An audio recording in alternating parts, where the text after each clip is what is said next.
Alors, toutes les données qui peuvent être piratées, toutes ces données qui peuvent fuiter, à quoi peuvent-elles servir ces informations? À quoi le pirate informatique va véritablement en extraire de l'argent? Comment, par exemple, si on vous vole votre numéro de sécurité sociale, votre mail, votre adresse, votre numéro de téléphone, comment peut-il, lui, en tirer de l'argent? Bah d'abord, et la priorité, c'est l'usurpation d'identité. Ce que je vais vous montrer là, ce sont deux sites internet. Je vous ai fait des vidéos que vous retrouverez d'ailleurs sur YouTube dès dimanche. Si vous voulez savoir et connaître l'adresse de YouTube, point d'exclamation YouTube. Et donc du coup, dès dimanche, vous aurez ces deux vidéos que vous pourrez réutiliser si vous le souhaitez. Elles expliquent quoi? Oh bah très simplement que des pirates informatiques ont mis en place des outils. Le premier outil que je vais vous montrer, là, maintenant, c'est un outil très simple. On va l'appeler ça comme ça. C'est pour faire des faux papiers. Comment ça fonctionne? C'est très simple. Hein, eh bien, vous choisissez ce que vous souhaitez faire. Et donc, si les pirates ont pu voler vos données, vos coordonnées, vos informations sensibles, personnelles, tirées d'une fiche de paie, tirées de données qui ont pu être volées, par exemple, aux ressources humaines, eh bien, il pourra être capable, comme je vous le montre là, de produire, par exemple, un faux justificatif de domicile. Il pourra produire une fausse carte vitale. La problématique de la photo n'est qu'un détail, hein, soyons très clairs. Et donc là, ce que je vous montre, c'est un exemple que j'ai produit où là, on s'est dit, tiens, j'allais faire la carte d'identité de Dark Vador, par exemple. Donc vous voyez, c'est très simple. Ces outils-là, aujourd'hui, les pirates les mettent en action, les mettent à disposition. Il faut savoir que celui que je vous montre là existait il y a quelques temps. Il s'appelait Wolf.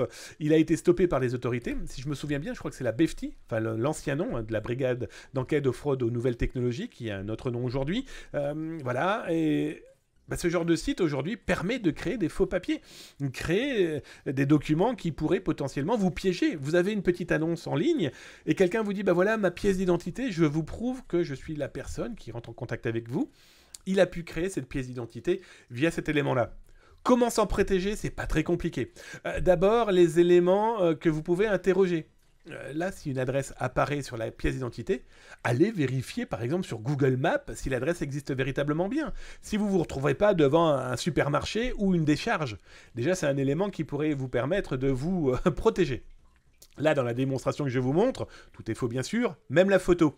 La photo, je l'ai générée avec un outil de création de visage. Vous retrouverez ça dans la page OSINT de Zaptaz pour créer de faux visages. La personne là qui s'appelle Dark Vador, vous l'aurez compris, n'existe pas. La problématique donc de ce genre de document, comme je vous le disais, eh bien vous recevez ça en scan. Vous recevez ça en scan parce que vous voulez vendre des documents. Ça peut être aussi des gens qui veulent louer un appartement juste pour quelques jours parce qu'ils ont l'intention de faire des malveillances, quelles qu'elles soient. Ils sont capables de vous générer, là par exemple, Dark Vador vient de vous générer sa quittance d'EDF. Etc., etc. Des documents qui peuvent servir aussi potentiellement à ouvrir de faux comptes bancaires via des sites internet bancaires en ligne et uniquement en ligne. Donc, comme vous pouvez remarquer, c'est pas compliqué. Il suffit de remplir les cases. Je vous laisse regarder ça et je me tais un petit peu.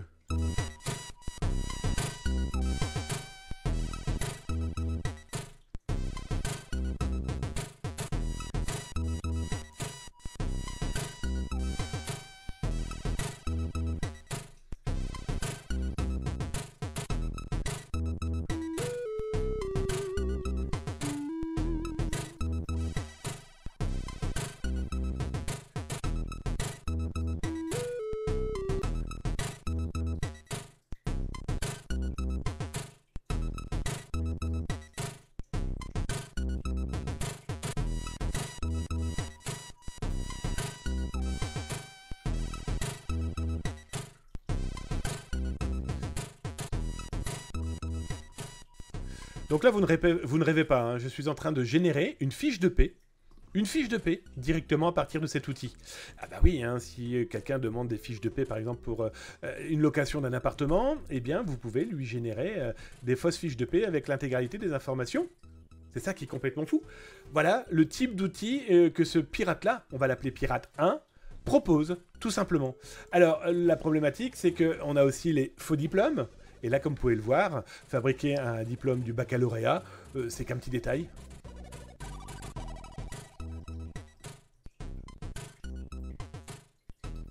Alors, intéressant aussi, c'est que cet outil-là ne génère pas des codes en bas. D'accord? Les fameux numéros correspondant au diplôme. c'est déjà un élément qui vous permet de savoir que vous avez affaire à un faux. Il commence à y avoir aussi des sites qui vous permettent de justifier le diplôme avec un code et on vous donne en disant ben voilà, ce code appartient bien au récipiendaire de tel ou tel diplôme. Ce sont des outils qui ont été mis en place pour justement contrer ce genre de faux papiers. Le dernier site que je vais vous montrer là, avant qu'on se quitte, pour cette dernière émission de la semaine, de Zaptaz sur Twitch, tous les soirs à 19h-20h. N'hésitez pas à venir, ou sur YouTube, là en dessous, ou sur zaptaz.com directement.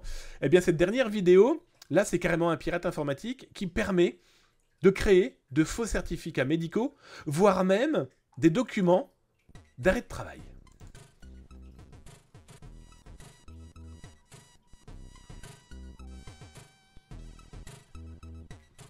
Donc ici, on va générer la carte vitale de Dark Vador.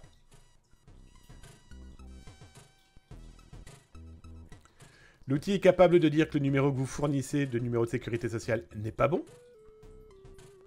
Même principe, la photo qui est là a été générée avec une intelligence artificielle, donc la personne n'existe pas. Ah, il a repéré que le numéro de sécu n'était pas bon.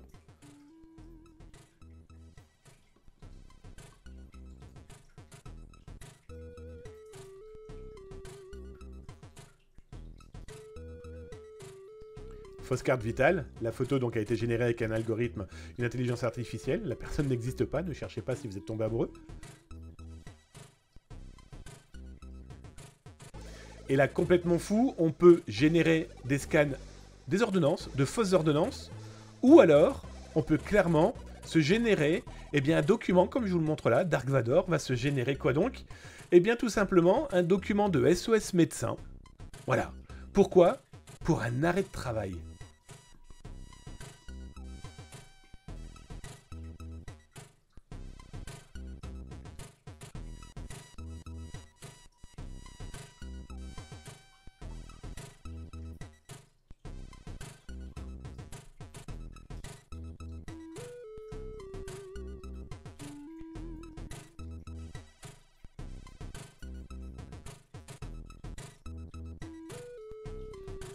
Et vous voilà donc avec un document signé SOS médecin, vous disant quoi? Eh bien voilà, obligation de repos à domicile pendant 7 jours. Il faudrait être complètement con, je vais être très clair avec vous, d'utiliser ça dans le cadre de son travail. Voilà, après ce sont des documents qui peuvent être utilisés à d'autres fins, en tout cas malveillantes, ça paraît évident. Bien sûr, tout ça, l'utilisation de faux, ça coûte de la prison et de l'amende. Utilisation de faux... production, alors je vous parle même pas de la revente, bref, jouez pas aux idiots ou aux idiotes, ça finira obligatoirement un jour par vous retomber dessus, mais malheureusement, vous voyez la facilité de l'utilisation aujourd'hui proposée par des pirates, qui soit commercialisent, soit tout simplement proposent ça gratuitement. Alors il y a très certainement de la collecte de données derrière, on va pas se voler la face, et c'est aussi pour eux, pour certains, se faire de la promo, de la publicité. Voilà, regardez, je vous propose ça, mais je vous vends des données aussi à côté. Bref, prudence, et si dans votre entourage, certains ou certaines auraient envie d'utiliser cette chose, alertez-les, parce que les alerter, c'est clairement les sauver.